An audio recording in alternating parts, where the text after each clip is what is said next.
Assalamualaikum warahmatullahi wabarakatuh. Video ini dibuat untuk mengetahui cara-cara penyimpanan sayur dan buah yang baik dan benar.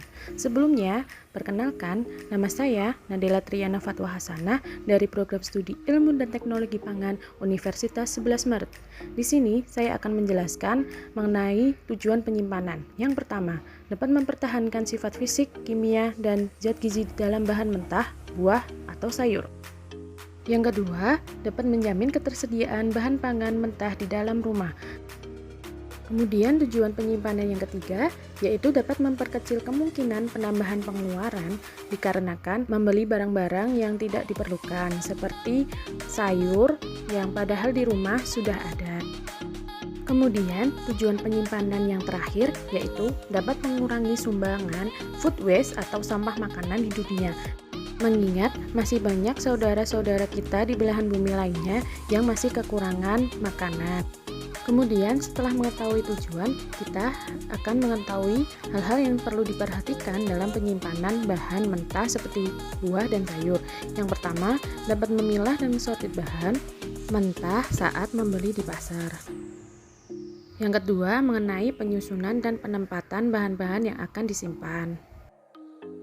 Kemudian yang ketiga, mengenai kelembapan bahan dan tempat penyimpanan yang akan digunakan untuk menyimpan bahan mentah.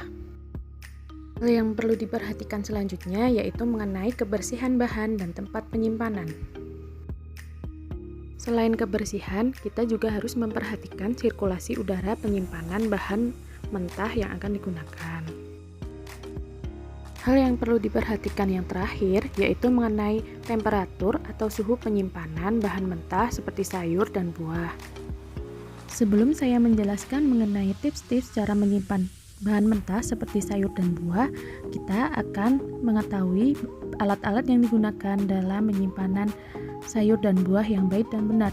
Yang pertama ada wadah kedap udara, yang kedua ada tisu, dan yang ketiga ada pisau. Untuk contoh sayuran yang digunakan dalam pembuatan video ini ada sawi, kangkung, dan juga cabai. Untuk menyimpan bahan mentah berupa sawi, sebelumnya kita akan memotong satu persatu tangkai sawinya.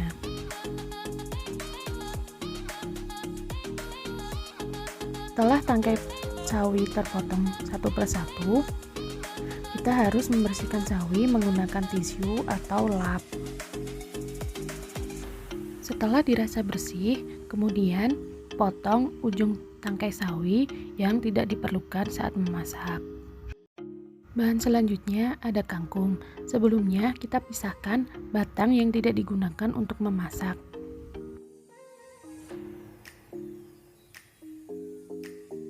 Bahan yang digunakan selanjutnya adalah cabai. Pisahkan tangkai dan sisakan pangkal buah cabai.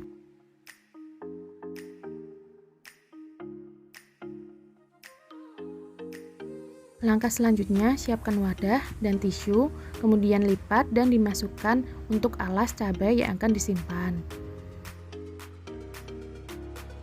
Kemudian, masukkan cabai-cabai yang telah dibuang tangkainya.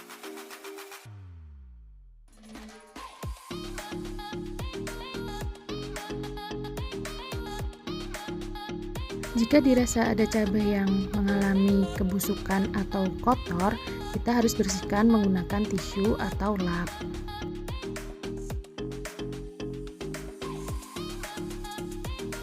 Langkah selanjutnya, siapkan bawang putih yang sudah dikupas dan letakkan di atas cabai, kemudian ditutup.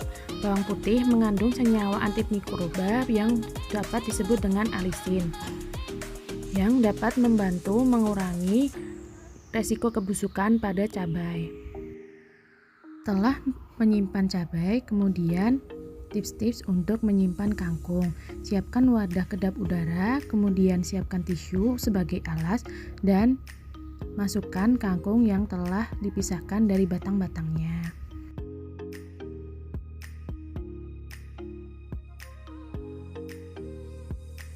Setelah mengetahui cara menyimpan cabai dan kangkung, selanjutnya kita akan menyimpan sawi. Siapkan wadah kedap udara, kemudian beri tisu sebagai alas, kemudian masukkan sawi-sawi yang telah dibersihkan sebelumnya. Sebelum disimpan, sayur-sayur tidak boleh dicuci, melainkan dicuci ketika akan digunakan atau dimasak. Selain sayur, video ini juga akan menjelaskan mengenai cara menyimpan buah yang baik dan benar. Sebelumnya ada contoh belimbing yang telah dimasukkan ke dalam plastik, kemudian ditali rapat. Buah selanjutnya yang dipakai adalah apel. Di luar apel sudah terdapat jaring yang diletakkan oleh petani agar melindungi buah dari benturan. Jangan dilepaskan. Kemudian ada pir. Dalam pir ini ada kertas dan jaring yang digunakan agar melindungi dari benturan juga.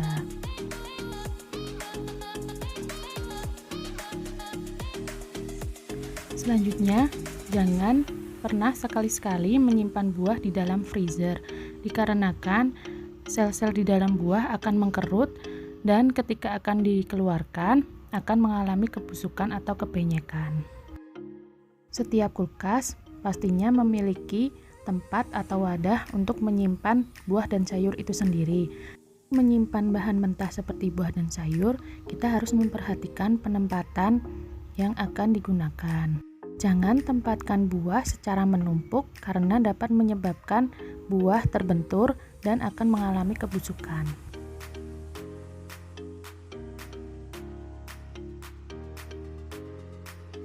Sekian tips yang dapat saya berikan terkait penyimpanan buah dan sayur. Thanks for watching.